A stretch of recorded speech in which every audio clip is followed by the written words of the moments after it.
Jama'a barka da dawowa kuma. Mun koyi yadda ake yin knit stitch ɗin. Har mun ɗan yi knitting. Idan kuna amfani da wooden da muka samu kuna practice ɗin, ya kamata ku iya samun kamar inci 1 zuwa inci 1.5 na knitting daga wannan spool ɗin da muka samu ku. Bari mu sake ganin yadda ake yin knit stitch ɗin, sai mu koya yadda ake cire, idan an gama knitting ya za a cire shi daga wannan tsinken, shine cast off. To kafin mu shiga cast off ɗin, bari mu sake tuna yadda ake yin knit stitch ɗin. Za a naɗe sai a cire ɗaya, sai a sake a naɗe a cire ɗaya.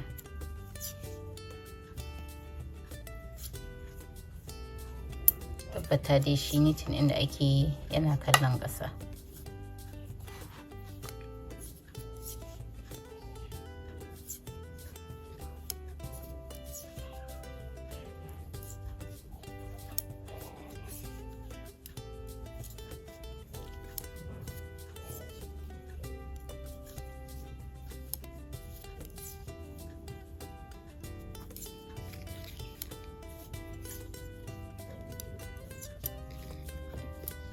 Sai a cire shi gabaki ɗaya. To yanzu a ce wannan ne aikin da ake so a yi, ana so a cire shi. Yaya za a cire shi? Sai a yi abin da ake kira cast off. Shi ma za a kawo needle inda ke da stitches zuwa hannun hagu, wanda bai da komai a riƙe shi a hannun dama.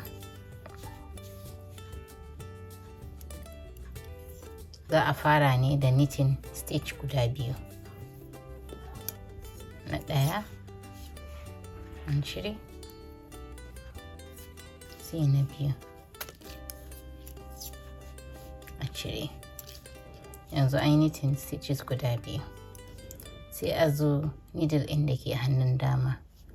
Wannan stitch da aka fara, wato wanda ke ƙasa, za a cire shi daga needle ɗin. Za ku yi amfani da wannan ya riƙe shi. A yi hankali don kar a cire na farko ɗin.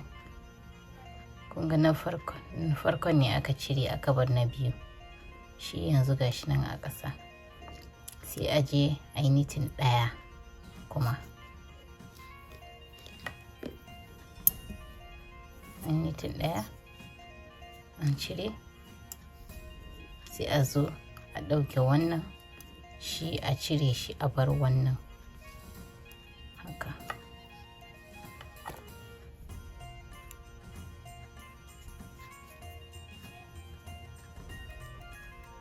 Ga wannan na so shi ya tsaya a kan needle ɗin, sai na baya an ya fita. Ga na baya an a ƙasa. To haka za ta ci gaba har sai an gama.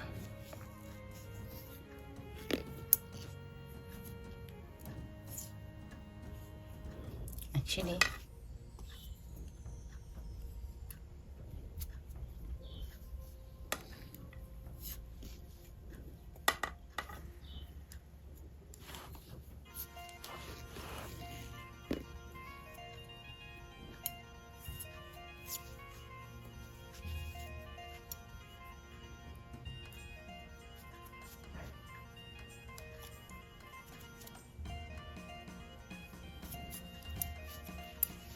Amma sauran su wanda suke amfani da hannunsu su yi wannan, bari mu gwada mu gani. A yi knitting ɗaya, sun zama biyu, sai su cire wannan, sai su amfani da hannu su yi.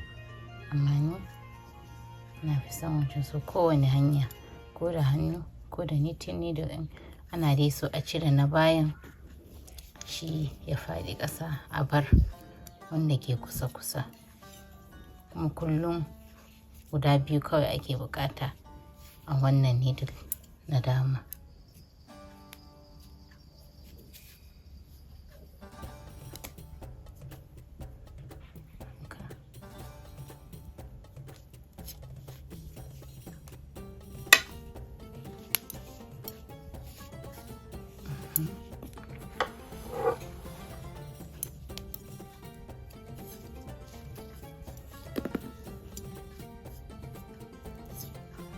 In cire wannan, sai a cire wannan na bayan, a bar na gaban a zo a yi sabo.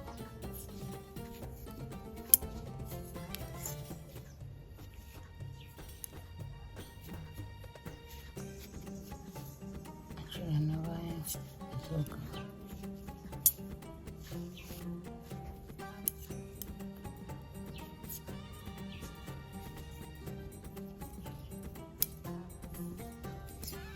Yanzu na gama, sai in cire na baya ya fita. Yanzu guda ɗaya rage. To, in cire sai a nemi almakashi a yanke hulu. Idan an yanke,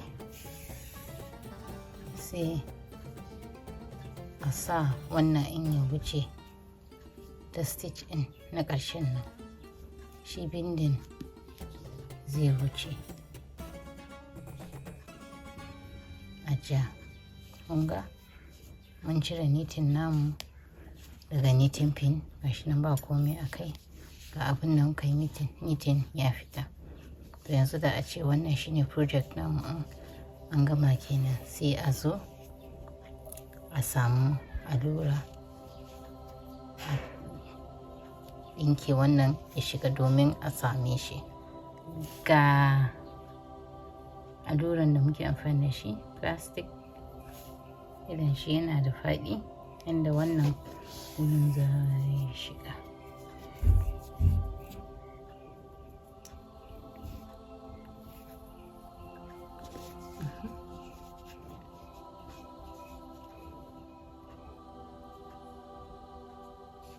Ɗan kawai kamar dai za a ɗan yi saƙa ne ya shiga ciki.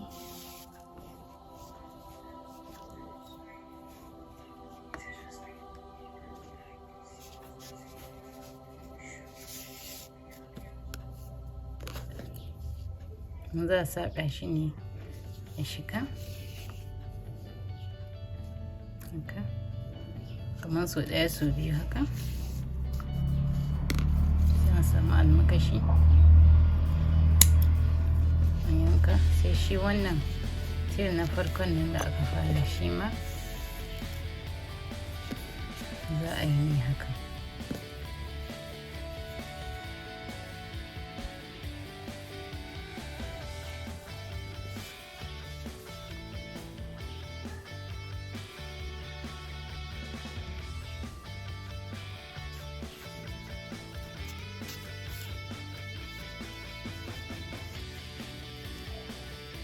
Yan da kyau, tabbata ya tsaya flat. Yawanci wannan idan kusa ina ne gaba ina ne bayan da kuke so ku yi, sai ai wannan ta baya. Shi ma a yanka. To, gashi an gama saƙa kenan. Yanzu abin da ya saura shine ku ci gaba da practice. Za mu dawo mu fara project namu, wato pouch namu. Bari ku gan shi ga abin da muke so mu yi. Ina so mu yi wannan pouch ɗin wanda za ku iya amfani da shi ku sa wani abu ciki.